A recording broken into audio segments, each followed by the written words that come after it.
Welcome back to the channel, everyone. Today we are going to talk about winterizing your RV. We're going to bring you this short video.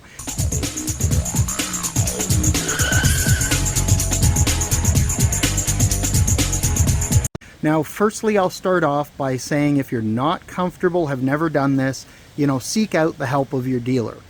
It is a straightforward process, but you have to be careful. So check your owner's manual, as there will be some variations between RVs. It's a pretty straightforward process. Now, we have a fifth wheel Denali, and the steps are pretty straightforward.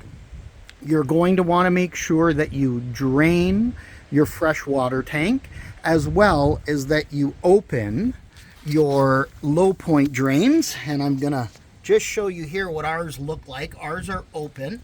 Once you've opened them, and basically your tab will be up and down parallel to the water pipe. Some will have a cap that you unscrew.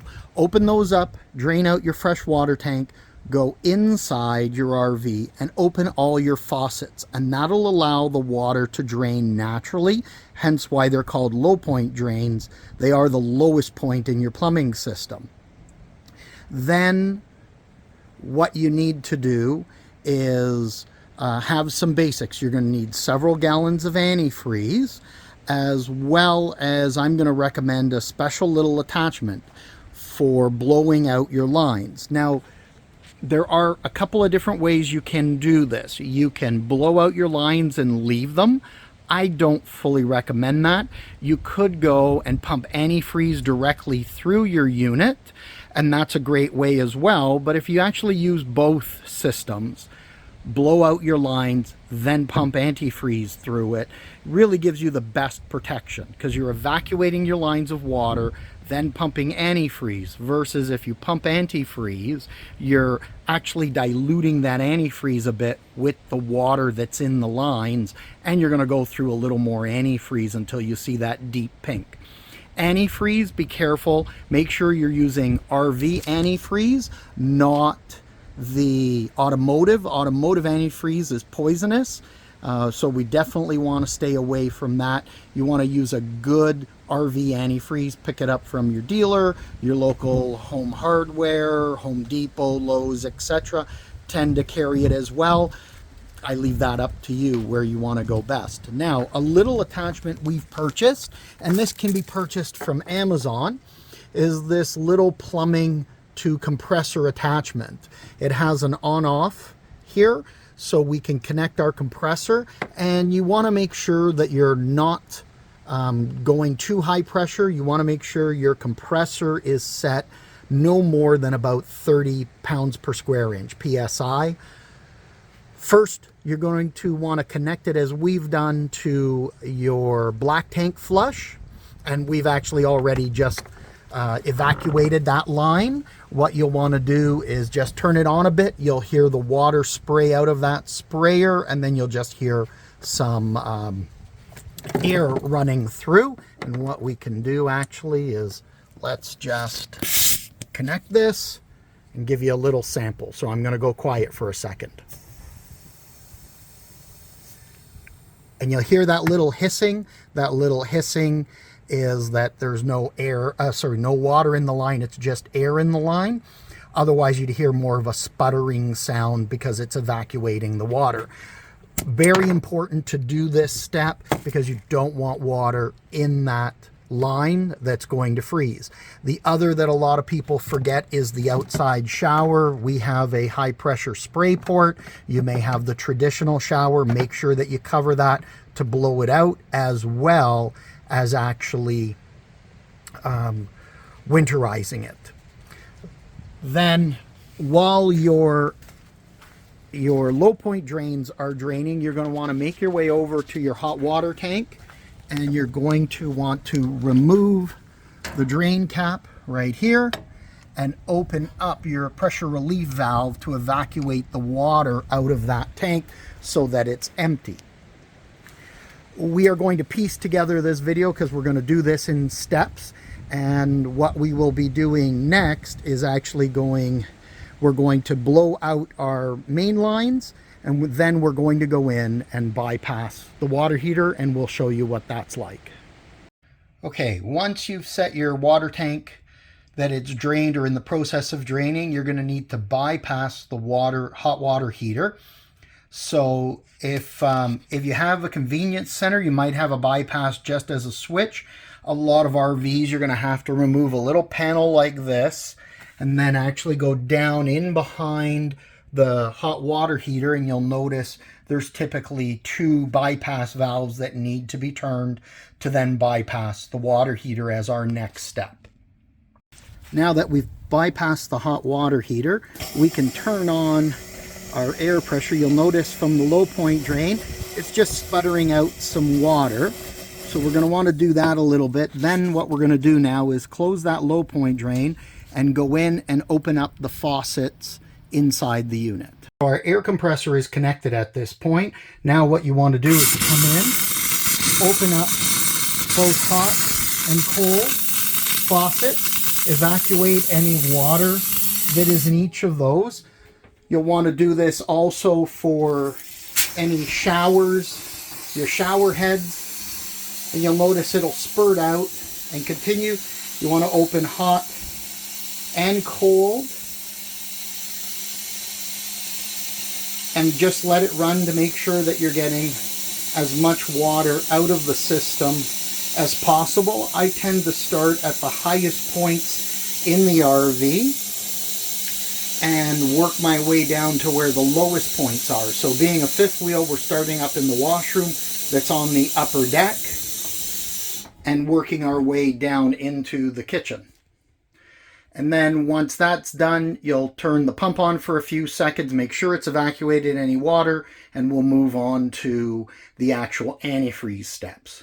And here is an example why I start at the higher point. You'll notice a lot more water running in the cold section at the lower part of the RV. We'll turn on the hot side as well. And this is what you really want to be able to see. You want to see that water sputtering out and really evacuating the system before we start with the antifreeze portion.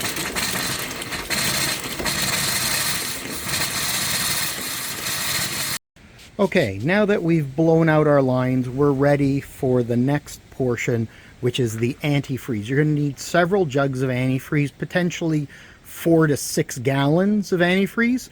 So just make sure you purchase it. If you have some left over, it's not going to go bad. It's not a bad thing. Better to have an extra jug than to be short a jug in this process.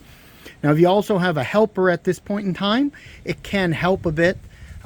What you're going to do now is you're going to take a look at where your water pump is. Ours is nice and easily accessible here.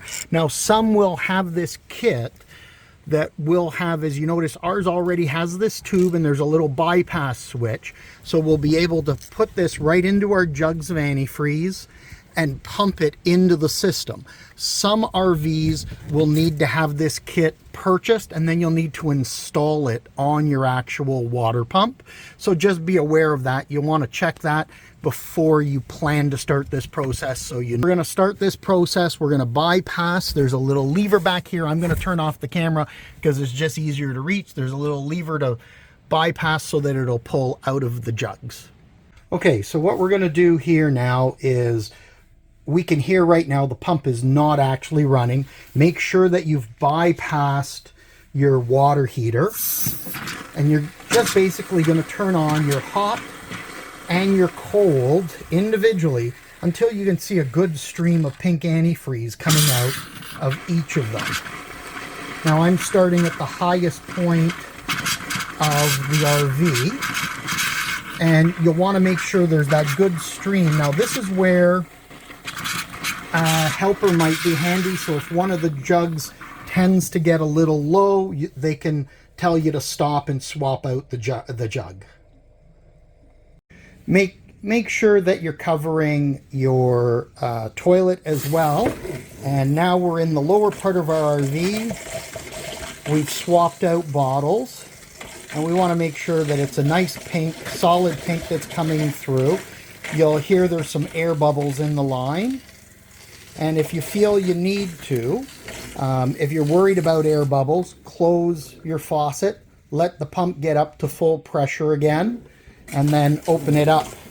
And once you see that nice steady stream, no air bubbles coming out, do the same for your hot side and make sure that it's a nice stream of pink that's coming out to make sure you're winterized. And again, make sure that toilet is covered well, and you may want to flush extra, or you should flush extra antifreeze down the toilet, and then leave a little bit for the seal as well. We're going to go out and do the outside shower so that you can get a good sense of how that's done, and then you're pretty much done at that point. Okay, so we're now back outside. We've swapped jugs. As you can see, we have 2 empty jugs that we've already gone through, and we have our outside shower, so our water pump is on. We're going to want to make sure that we get enough running through here, and at first you'll notice it was a little light pink. Here comes our pump on. We want to make sure that it's a nice dark pink that's coming out, because we can still see there's some water through this line. And now we're getting that darker pink coming through so that we have this line fully winterized. Now, when you're done all this, remember to set your water pump bypass back to its regular setting. Otherwise, in the spring, if you go camping and you put water in your freshwater tank, it's not going to do anything. It's going to be sucking air in through the hose that's here. The hot water heater bypass, it varies. Some people will tell you put it back into normal mode so that when you put water to your unit in the spring, water flows into the hot water tank. I like to leave it, in my personal preference, leave it bypassed. So when I go to de-winterize or sanitize my tanks, I'm not pushing all this antifreeze into my hot water heater and diluting it. So I'll de-winterize it, which will blow out all the lines. Now, if you're not sure you're going to remember this, put a sticky at the compartment or out here where your water connections are, reminding you to set it in normal mode. In a worst case, you set it in normal mode, you're going to push that antifreeze in. When the tank fills, what you're going to want to do is, and that's the hot water tank fills, you're going to want to drain it and then let it all drain out. So not a big thing, it just will add an extra step. Just make sure you cover all these steps. If you have specialized equipment like ice makers or washing machines, check your owner's manual and it'll explain, because there's a variety of variations on how to do that depending on the type of ice maker and washing machine that you have. But this is just a quick general video to help you through if you're new to winterizing your RV. And again, I can't stress enough, if you're not comfortable in doing this, you don't have a helper, or you have some questions, go to your local dealer, have them do it, or even pay them to winterize it, but to actually teach you how to winterize your own unit. You'll pay a little more that year, but you'll learn from a professional. Anyways, Bruno from rvingtv, I hope you've liked the video. Please click the like button. If you haven't subscribe, we'd really appreciate that. Hope you've found this helpful, and just make sure you live life to the fullest.